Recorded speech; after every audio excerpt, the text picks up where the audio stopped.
If you've got an old barn on the property and it's maybe not in the best of all shape, what do you do?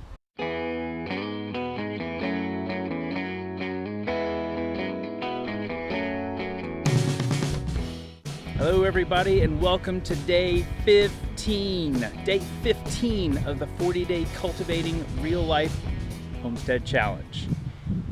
And unless I've missed my mark, it seems like summer has come to pay us a visit. It is very, very warm out here today. We're supposed to have a few days where it's getting into the 90s, which is kind of unusual. It's just the middle of May. We'll kind of get that every now and again, but to have 3 days in a row where it's going to get up there, that's pretty warm. So we don't have nearly as much activity going on outside today. Melinda had to take our youngest to her doctor's appointment. She's 9 months old now. It's hard to believe that Lydia has grown that much. So they were off at a doctor's appointment today, but we do have a few things we need to take care of out here. But I've got a question for you. If you've got an old barn on the property and it's maybe not in the best of all shape, what do you do? Well, that's the question we're facing, and I want to take you back and I want to show you what we're thinking about doing with the old tobacco barn here at our homestead. But first, let's get things started. We gotta give these chickens some water. You gotta really take care of them when the weather gets warm like this. Make sure they've got lots of good fresh water. So let's get started.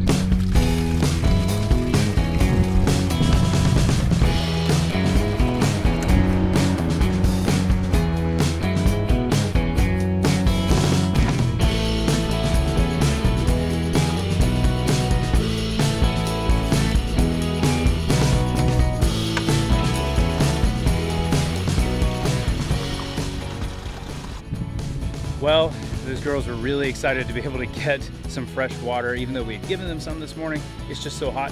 We needed to give them a fresh round, so they're excited to have that. And now they're taken care of. We don't have to worry about it. You know, it takes a lot of water to keep 16 chickens pretty happy. I imagine that people have that have many more chickens, boy, they've just got a full-time job. So maybe we need to work on a better solution, but we've got what we've got for now.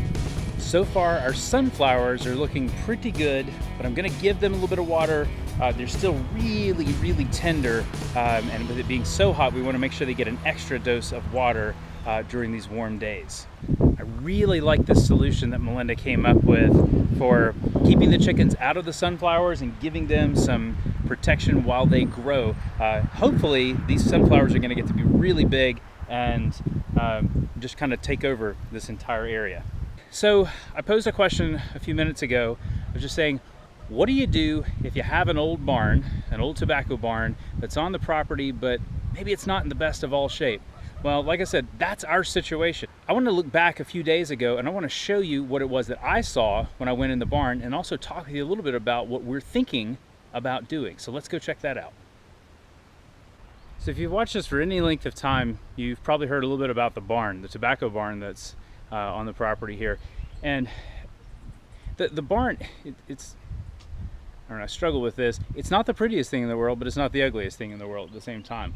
This is what was called a bulk tobacco barn. This is what tobacco farmers would have put a lot of their tobacco leaves in when it was time to dry them. Tobacco leaves are very, very moist, so you got to dry them out before they would take them to market. So they would circulate heat through this building, and there's a heater, an old heater that's attached to it. It doesn't work anymore, obviously. But the barn is here, and all things considered, it's not in the greatest of all shape, but it's not in bad shape.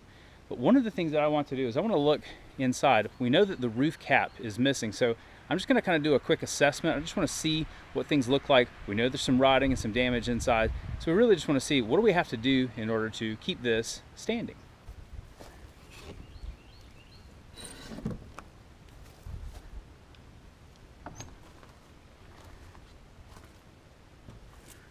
So as you can see, there's been a good bit of damage in here. Some parts of the roof have collapsed in, parts of the floor have rotted out and are missing. So damage, to be sure, but overall the structure is still standing, and that's a good thing. So what I want to do is I wanted to just kind of go over to where the light is and where some of the roofing has collapsed in, and I want to check that out and see what it looks like. As I said, these would have been the shelves right here where they would have put tobacco sticks, and they would have hung the tobacco leaves. Would have gone, let's see, 1, 2, 3, about 4 levels high. They could have gotten a lot in this particular barn. But over time, as it has been left to the elements, it's been damaged, and the roof is just collapsing in a few different points. I'm looking over here, I can see the metal roofing, so that means that the plywood's just completely gone. Some of the supporting joists, looks like one is cracked there. So in general, maybe it's not in the best of all shape, but it's here, and we would like to be able to at least store some things in it. So I want to just get a further assessment and see what things look like, especially with that roof. We got to stop the water from coming inside.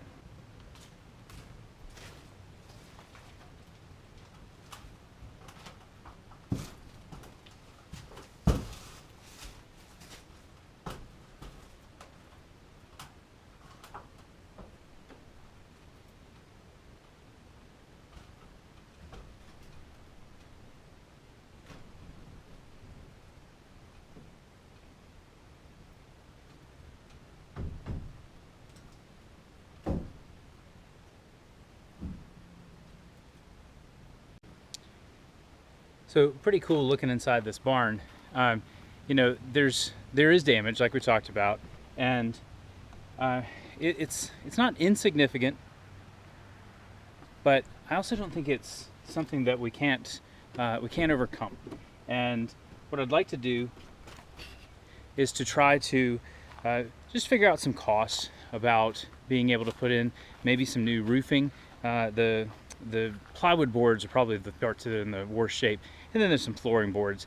But like I said earlier, the main thing is we've got to get that roof cap in place. If we can take care of that, that'll stop the water from getting inside, and then that will prevent a lot of the damage that has been occurring from occurring even worse, or getting any worse. Whew.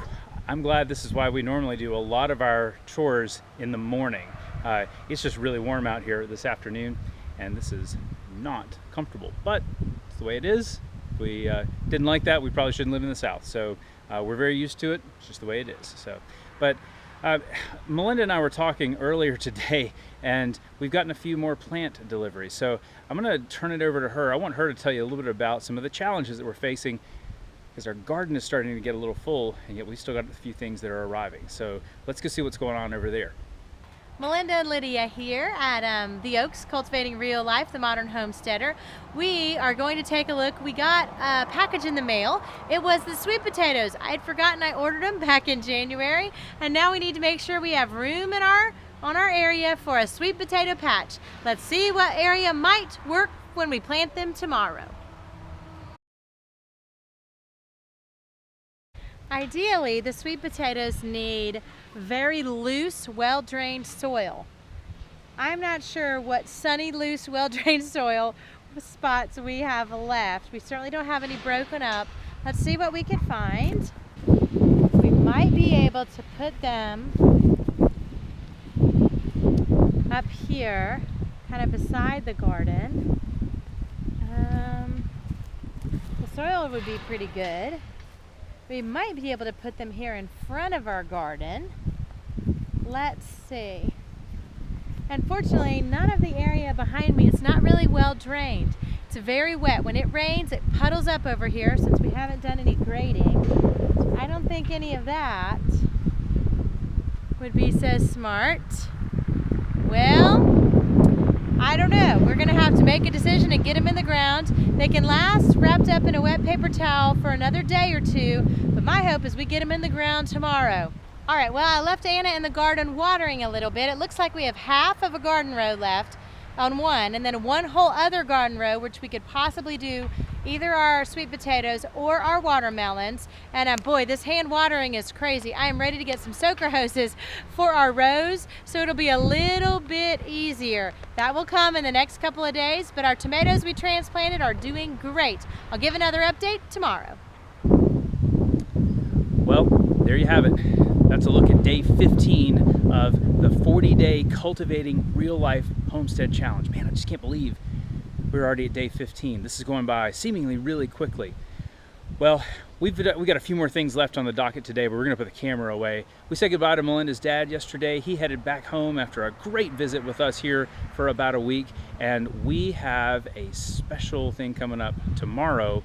It's Ryan's birthday. He's turning 9. So we've got a lot of plans that are underway, but even before that, he's got another baseball game tonight. So we've got to go and get ready now for the baseball game this evening. So thanks again for joining us. We really appreciate you spending your time with us. If you like what you're seeing, give us a thumbs up here in YouTube, leave us a comment, share this video, let others know about what's going on here. And of course, we hope that in some small way, we might be inspiring you to take up a shovel, maybe grab some dirt and start planting a few things so that way you can grow your own food as well. Thanks for joining us. We'll see you tomorrow for day 16.